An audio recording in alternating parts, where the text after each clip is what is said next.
Hello and welcome, eaters of rocks and rock eaters, to another world-famous album reaction. Today we'll be listening to Wallabies by The Smile, a little rock group with a bunch of underground nobodies you may not have heard of. Like Tom York, Johnny Greenwood, and Tom Skinner. This is their second studio album, and the first record of theirs that I've listened to personally. So let's get into it. Without further ado, Wallabies by The Smile. I do not know at all what to expect. So we're just gonna go into it. And if we need to change the volume at all, let me know.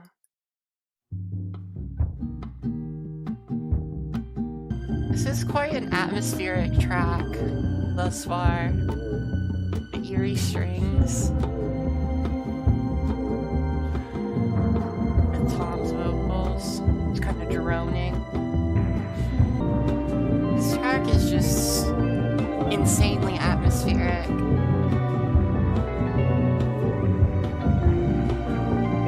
Kind of despondent.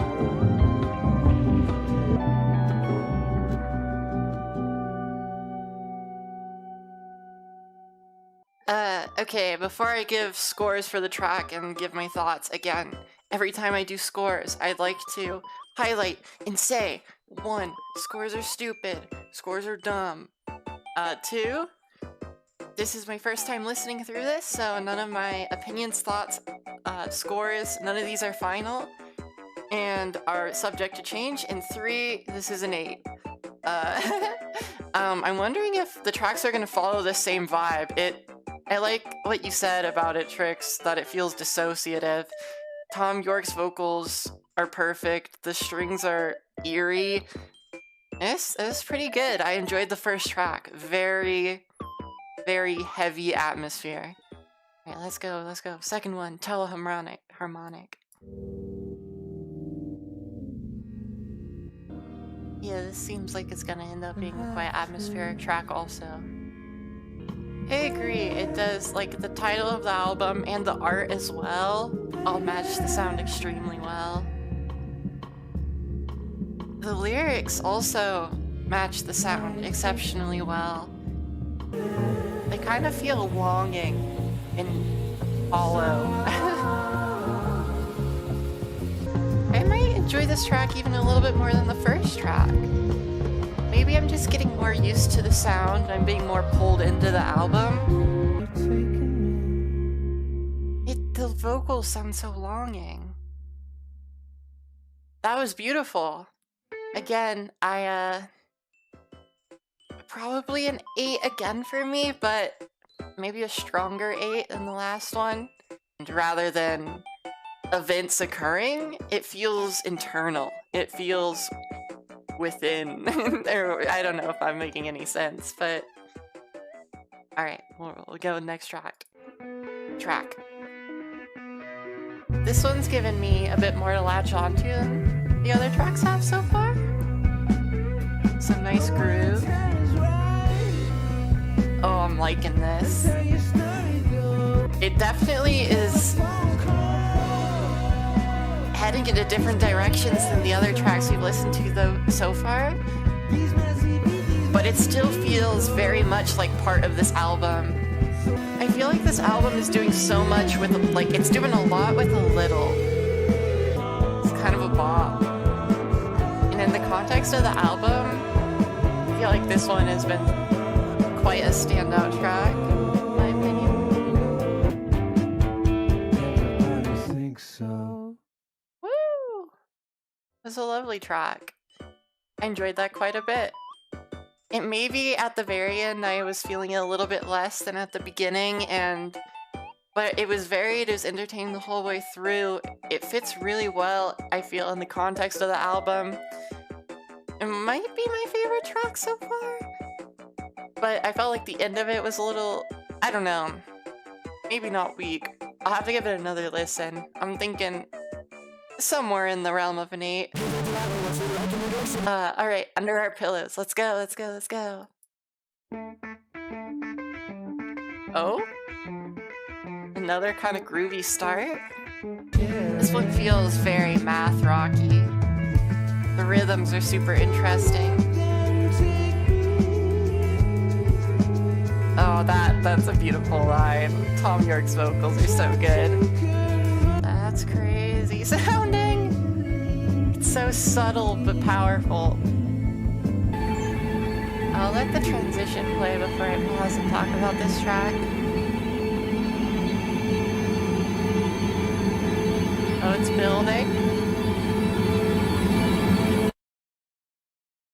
And it just stops. I can go anywhere. Okay, that is really sick. I'm not gonna lie, I think this track may be my least favorite so far. Maybe like a 7. But the end, like that transition where it's building and building, cut to silence, give a few seconds, next song, with like this subtle beginning, that is so sick. That is so sick. That was lovely though. So far, no misses. That felt super. That felt like the most ambient one yet, because the whole latter half of the record was all just instrumental and not like, you know, there weren't like melodies, there weren't like really strong leading rhythms or anything.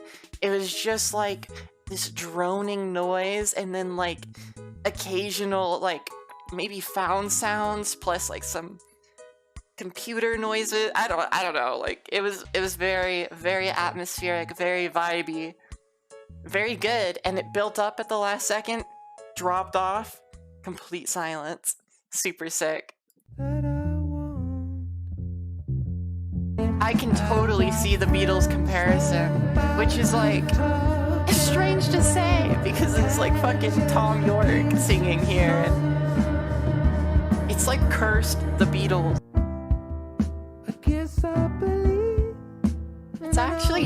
It's actually beautiful. This feels like one of the more cohesive tracks on this album so far. Oof.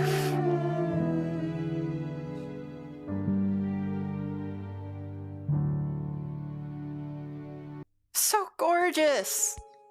Okay, yeah, that's gotta be my favorite of the tracks. Like, it felt like the whole record was building this incredible atmosphere, and then this song, while still like very much existing in the world that was built by this album, and still very much adhering to the tone and vibe of the whole project, that it stood out in how like complete and like cohesive, full sounding it was, how beautiful it was. Very touching listen. Genuinely very beautiful.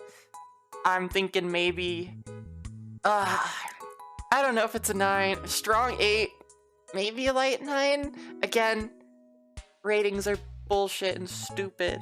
Nathan says, I think this song will prove to be the best on the record. I love Read the Room, but a friend of a friend seems to get better every time I hear it. I really liked Read the Room as well. I thought that it had some of the strongest ideas in the album. All right. I Quit is next up. Ooh. I love the piano, and also the mixing and stuff is just like flawless throughout this entire record. Nathan says, I'm a guitar player and I love the finger scraping between the chord changes used. I love that the finger scraping between chord changes is used. It does sound super sick. I do think that this one may have some of the least memorability for me personally. Yeah, I think this track like contributes to their overall tone for sure. And all of the sounds are super interesting, but it, for me personally, has to be one of my least favorite tracks of the album. Maybe like a light 7, strong 6. Like I don't seem like, I don't know. It's not bad at all. It's certainly not bad. It is far from a bad track. It sounds extremely pleasant. I just didn't have my experience with it wasn't a standout one in the record. Okie doke. On to Bending Hectic.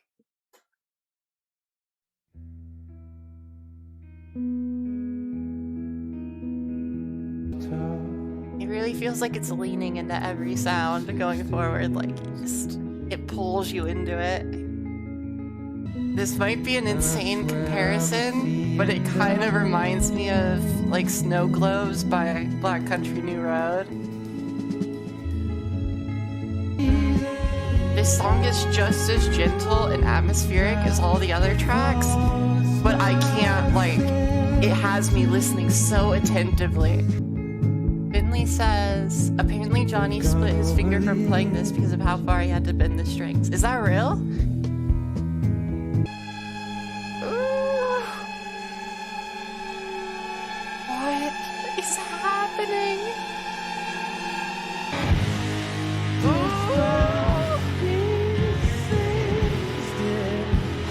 Oh yeah.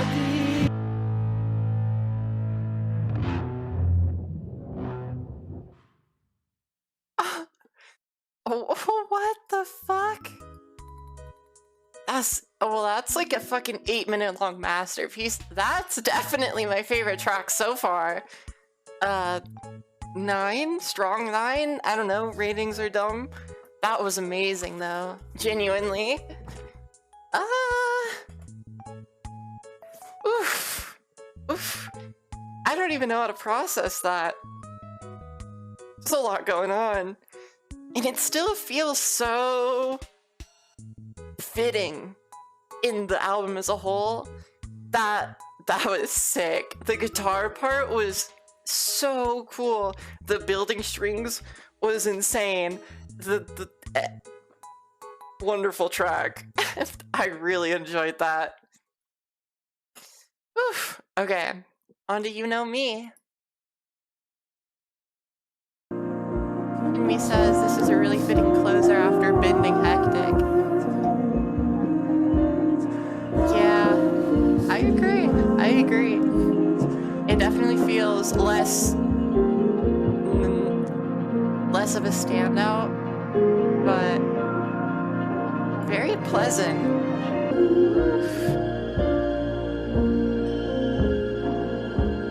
His vocals on this track are so good.